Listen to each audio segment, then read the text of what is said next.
ఎప్పుడు షాహీ పన్నీర్ కాకుండా ఇలా షాహీ గోబీ కూడా ట్రై చేసి చూడండి. చపాతీ, నాన్, రోటీ, పూరి దేనిలోకైనా చాలా చాలా టేస్టీగా ఉంటుంది.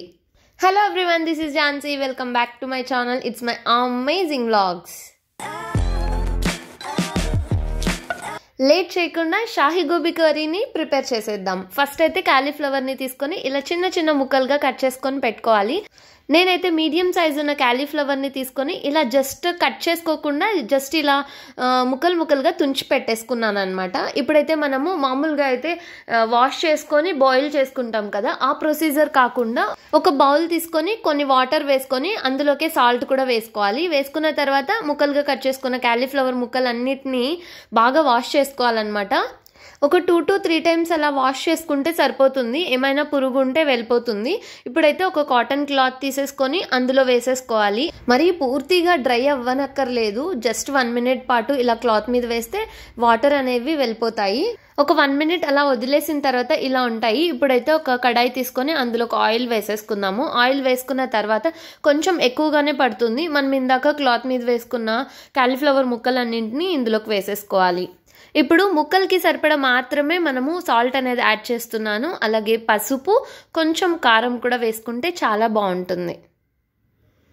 పసుపు, ఉప్పు, కారం ముక్కలన్నింటికి పట్టేంత వరకు మనమైతే బాగా ఫ్రై చేసుకోవాలి. ఇక్కడే 50% కుక్ అయిపోతుంది అనమాట క్యాలీఫ్లవర్ అంతా. మీడియం ఫ్లేమ్ పెట్టేసుకొని 2 to 3 minutes పాటు బాగా ఫ్రై చేసుకుంటూ ఉండాలి. హై ఫ్లేమ్ పెడితే కారం వేసాం కదా, నల్లగా అయిపోతుంది అనమాట. ఆల్మోస్ట్ 50% మనకి ఫ్రై అయిపోయింది అనమాట. ఇప్పుడైతే ఒక ప్లేట్లోకి ట్రాన్స్ఫర్ చేసేసుకోవాలి వీటన్నింటినీ.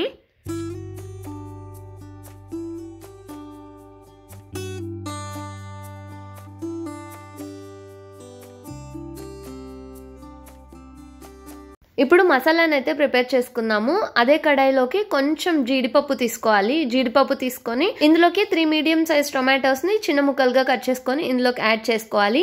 ఇంకా మనము ఆనియన్ కూడా యాడ్ చేసుకోవాలి. నేను ఇప్పుడు కార్తీక మాసం అని చెప్పేసి ఆనియన్, వెల్లుల్లి వేయకోకుండా చేస్తున్నాను అనమాట. అయినా కూడా చాలా చాలా టేస్టీగా ఉంటుంది. టేస్ట్లో ఏం డిఫరెన్స్ ఉండదు. ఇంకా ఆనియన్ వేయడం వల్ల కొంచెం స్వీట్నెస్ అనేది యాడ్ అవుతుంది అనమాట కర్రీకి. ఆనియన్స్ తినేవాళ్ళు ఈ స్టేజ్లో ఆనియన్స్ను కూడా వేసుకొని బాగా ఫ్రై చేసుకోవాలి. ఒక 2 minutes పాటు ఫ్రై చేసుకుంటే సరిపోతుంది. బాగా కుక్ అయిపోతాయి అన్నమాట. ఇప్పుడు టమాటో కూడా బాగా మెత్తగా అయిపోయింది. అలాగే జీడిపప్పు కూడా వేగిపోయింది కాబట్టి ప్లేట్లోకి ట్రాన్స్ఫర్ చేసేసుకొని బాగా చల్లగా అయిన తర్వాత మెత్తగా గ్రైండ్ చేసుకోవాలన్నమాట. అసలు పలుకులు లేకుండా మెత్తగా పేస్ట్ లాగా ఉండాలి. అలా గ్రైండ్ చేసి పెట్టుకోవాలి. అదే కడాయిలోనే కర్రీని ప్రిపేర్ చేసేసుకుందాము. ఆయిల్ ఆల్రెడీ ఉంది కాబట్టి మనం ఇందాక పేస్ట్ చేసి రెడీగా పెట్టుకున్నది ఇందులోకి వేసేసుకోవాలన్నమాట. ఆయిల్ పైకి తేలేంత వరకు మనమైతే కొంచెం సేపు ఒక 2 minutes పాటు ఫ్రై చేసుకోవాలి. సిమ్లోనే పెట్టుకుంటే సరిపోతుంది.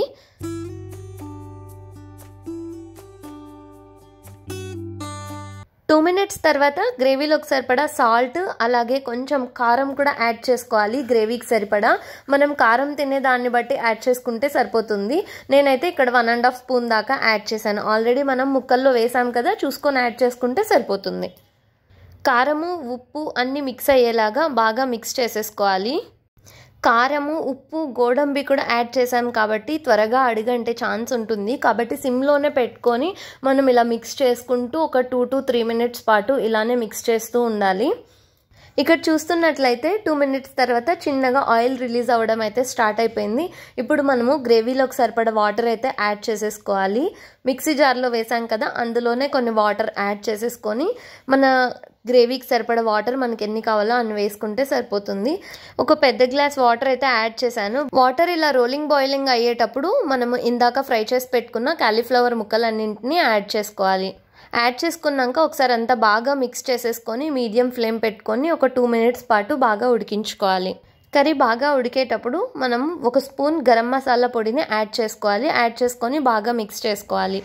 బాగా మిక్స్ చేసుకున్న తర్వాత ఇందులోకి కొంచెం కసూరి మేతి వేస్తే చాలా చాలా టేస్ట్ ఉంటుంది.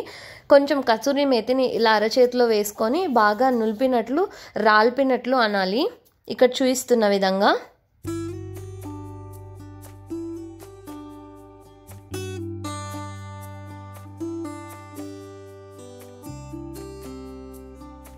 కర్రీ ఇంకేమీ ఉడకనక్కర్లేదు. కసూరి మేతి వేసిన తర్వాత ఫైనల్ స్టేజ్లోనే ఇది వేసుకుంటాము.